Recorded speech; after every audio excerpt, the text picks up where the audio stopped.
আসসালামু আলাইকুম সবাইকে। ওয়াইএসএস ইংলিশ কেয়ারের পক্ষ থেকে শুভেচ্ছা আপনাদেরকে। আমরা আজকে এসএসসি পাঞ্চুয়েশন যেটা দিনাজপুর বোর্ড 2024 এবং ঢাকা বোর্ড 2015 সালে আসছিল। দেখেন, the man said to me where are you going. আমরা একটা বিষয় খেয়াল রাখবো, যখন সেড থাকবে, আস্কড থাকবে, এই শব্দগুলো থাকলে এটা হচ্ছে ন্যারেশন থেকে আসা একটা কোয়েশ্চেন। সো আমরা যারা ন্যারেশন বুঝি তারা কিন্তু খুব দ্রুত এই প্রশ্নটা সলভ করতে পারবো। তো ন্যারেশনের মধ্যে দুইটা পার্ট, একটা হচ্ছে রিপোর্টিং পার্ট আর একটা হচ্ছে reported speech. The man said to me এটা হচ্ছে রিপোর্টিং পার্ট, আর হোয়ার আর ইউ গোয়িং এটা হচ্ছে রিপোর্টেড স্পিচ। তো আমরা শুরু করব। প্রথমে বড় হাতের দিব দ্য ম্যান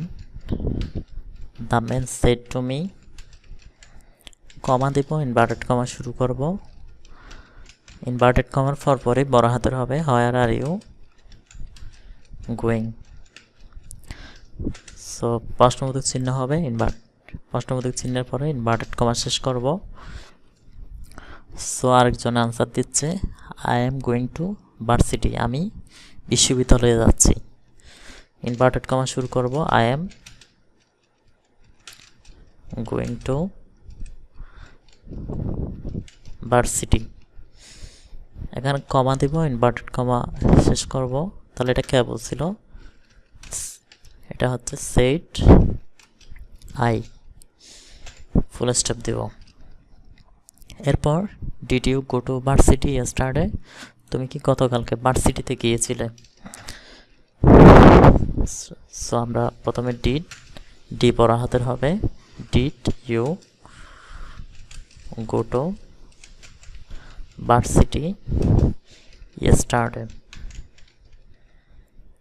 এটাও প্রশ্নবোধক চিহ্ন হবে যেহেতু এটা ইন্টারোগেটিভ সেন্টেন্স। আর শেষে হচ্ছে আমরা ইনভার্টেড কমা দিয়ে শেষ করব। তো আরেকজন আনসার করছে, আবার ইনভার্টেড কমা শুরু দিব, নো দিয়ে কমা দিব, ইনভার্টেড কমা শেষ করব। তাহলে নো এটাকে বলছিল আই রিপ্লাইড। তারপরে কি বলছে দেখেন, why did you not go, তুমি কেন যাও নাই? আই ওয়াজ ভেরি বিজি, আমি খুবই বিজি ছিলাম, সেটাই আমি বলছিলাম। তো সেক্ষেত্রে আবার ইনভার্টেড কমা হবে, ডাব্লিউ বড় হাতের হবে, হোয়াই ডিড ইউ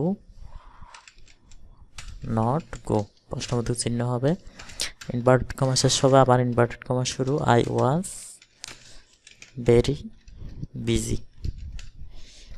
কমা দিব, ইনভার্টেড কমা শেষ করব। তাহলে এটা কেমন ছিল? সেড আই যখন একলা থাকবে সবসময় এটা হচ্ছে বড় হাতের হবে। সো এটাই ছিল আমাদের আজকের পর্ব।